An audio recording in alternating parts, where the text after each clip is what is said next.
Le car a fait 38 morts et une dizaine de blessés selon la RAI, la télévision italienne. Ça s'est passé cette nuit près de Naples. Le car qui transportait des pèlerins italiens a fait une sortie de route avant de dégringoler dans un ravin. Les dernières informations à suivre dans ce journal. Il est poursuivi pour 38 morts et une dizaine de blessés. Le bilan s'alourdit en Italie selon la RAI, la télévision italienne. Accident d'un bus hier soir. Regardez ces images qui nous parviennent en direct. Ce bus qui transportait des pèlerins italiens a provoqué un carambolage sur ce pont, sur ce viaduc. Il a ensuite chuté sur une trentaine de mètres. On le rappelle, 38 morts. On va faire un point sur les derniers faits, les derniers éléments avec Émilie Tranen-Guyenne.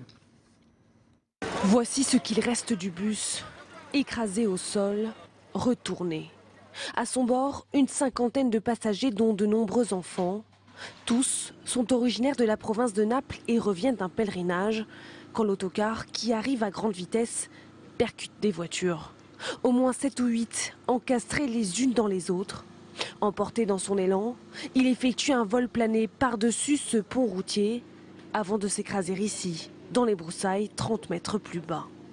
Dans sa chute, plusieurs passagers sont éjectés. Avec pour seule lumière des lampes torches, les secours bravent la nuit à la recherche du moindre survivant. Quand il est trop tard, les corps sont recouverts de draps blancs, alignés le long de la route provinciale. Selon des témoins, le car qui rentrait à Naples pourrait avoir eu des problèmes de frein.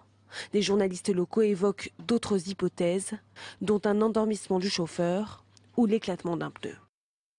Voilà, et on regarde une nouvelle fois ces images en direct de ce viaduc, en tout cas les pieds du viaduc où l'autocar s'est écrasé après une chute d'une trentaine de mètres. Il avait avant cela provoqué un énorme carambolage sur l'autoroute tout près de Naples, au moins 38 morts, donc selon un dernier bilan établi par la RAI en Italie, au moins 38 morts et une dizaine de blessés. Alice.